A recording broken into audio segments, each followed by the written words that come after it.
And now a message from David Hodgen. Well, hello everybody. My name is David Hodgen, and I have no clue why I'm impersonating Tyler Oakley when I should be telling you guys what's been happening with my life so far. You may or may not know this, but back in August 31st, 2014, I gave you guys an update on some life-changing moments I had to put up with, my career on performing in plays, and some other things as well. It's been so long since then that I decided to let you know how it's all working out, what's been going on, how I'm feeling about it, and some films that I've been focusing on at the moment. And don't worry, my part-time job hasn't affected my video making process throughout this time. So, it's been about 6.5 months since I've been working at TJ Maxx, at least to me, but maybe not to the store, although in my mind, October was my first month.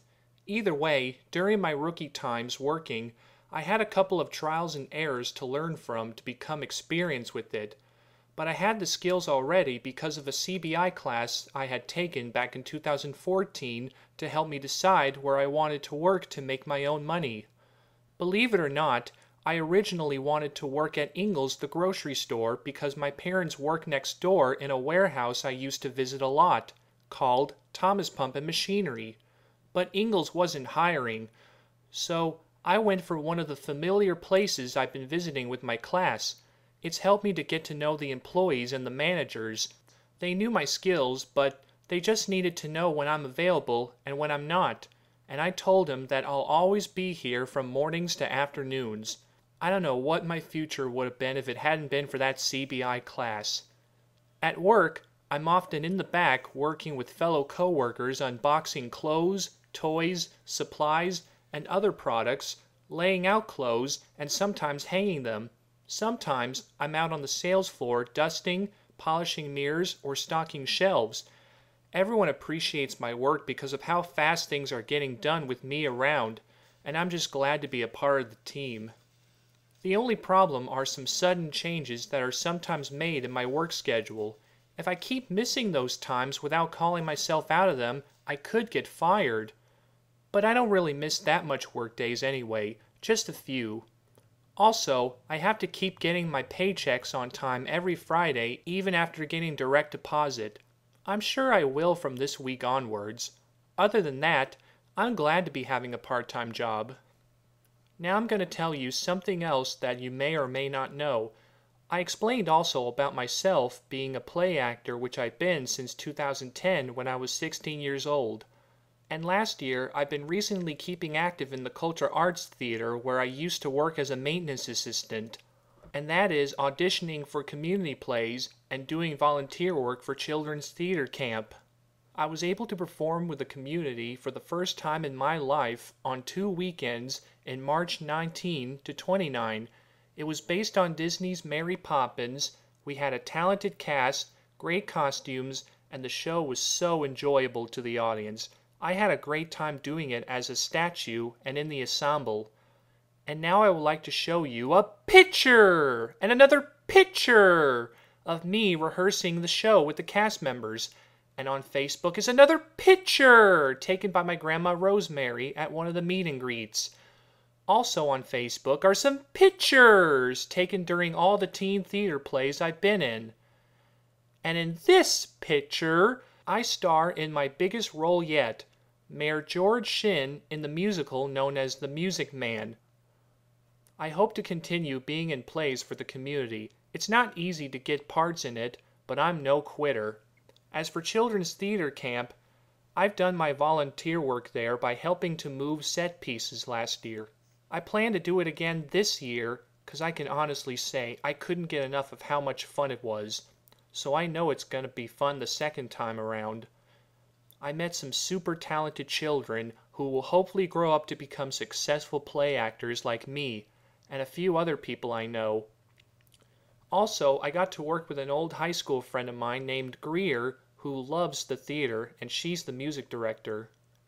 The play director, Miss Marcellus, and the theater manager, Miss Penny Lewis, used to move the sets themselves until I came along. I am honored to be so helpful to them and receive their appreciation. Can't wait to do it again this summer. For now, I have some unfinished scripts for some future episodes of my Thomas Parody series. One is about time travel, and the other is about mystery. But before I finish them, I'm in some pre-production of a finished script for my 7th episode. It's about Oliver the GWR's backstory before being rescued from scrap, and I'm drawing some storyboards for 2 montages that will be in the episode, which I'll be shooting film for first. When they're done, I'll post them each on YouTube as some previews to give you guys a sneak peek. Then I'll work on the rest of the story, which probably won't have a lot of storyboards depending on my memory on what it's going to be like as a final film. The process will also depend on my laziness, which can be when my personal life gets in the way. Basically, I may not be able to do my video making skills on work days, but usually I get about 4 days off from it, so I can. I'm sorry that the 6th episode to Tank Engine Chad and Friends isn't here at all, but animated series just take forever. It's going to be about Eric feeling left out over a diesel engine, but still, you'll just have to keep a lot of patience. And remember, don't worry, I'll keep up with everything as much as I can. Just one more thing I'd like to tell you. This just in, the PBS Kids channel is putting on a movie premiere event on May 11th, 2015. I don't know yet what time it will start on that day, but what movie are they showing? Well, they're showing Thomas and Friends, The Adventure Begins. That's right, the time capsule of all Thomas films is showing on PBS Kids May 11th. So if you don't have a copy of that movie on DVD yet, and you want to see it, then mark it on your calendars. I already have it on DVD and looked at it, and you may have too, but trust me, I think it's a good effort to make the Railway series books more recognizable.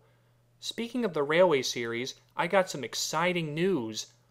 On July 28th, 2015, they're coming right back to the bookshelves in the libraries and other bookstores on an absolute must-have hardcover storybook called Thomas the Tank Engine, The Very First Stories, featuring all of the original classics of the Audrey family creation and a newly designed version of our timeless favorites.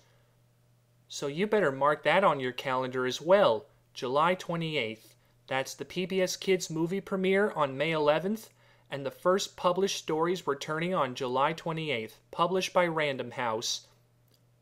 Well, that's all I've got to tell you. Thanks for listening. Thanks for keeping support. It means so much to me. Get ready for Sodor's Legend of the Lost Treasure and all the other exciting things ahead of us. Okay, bye.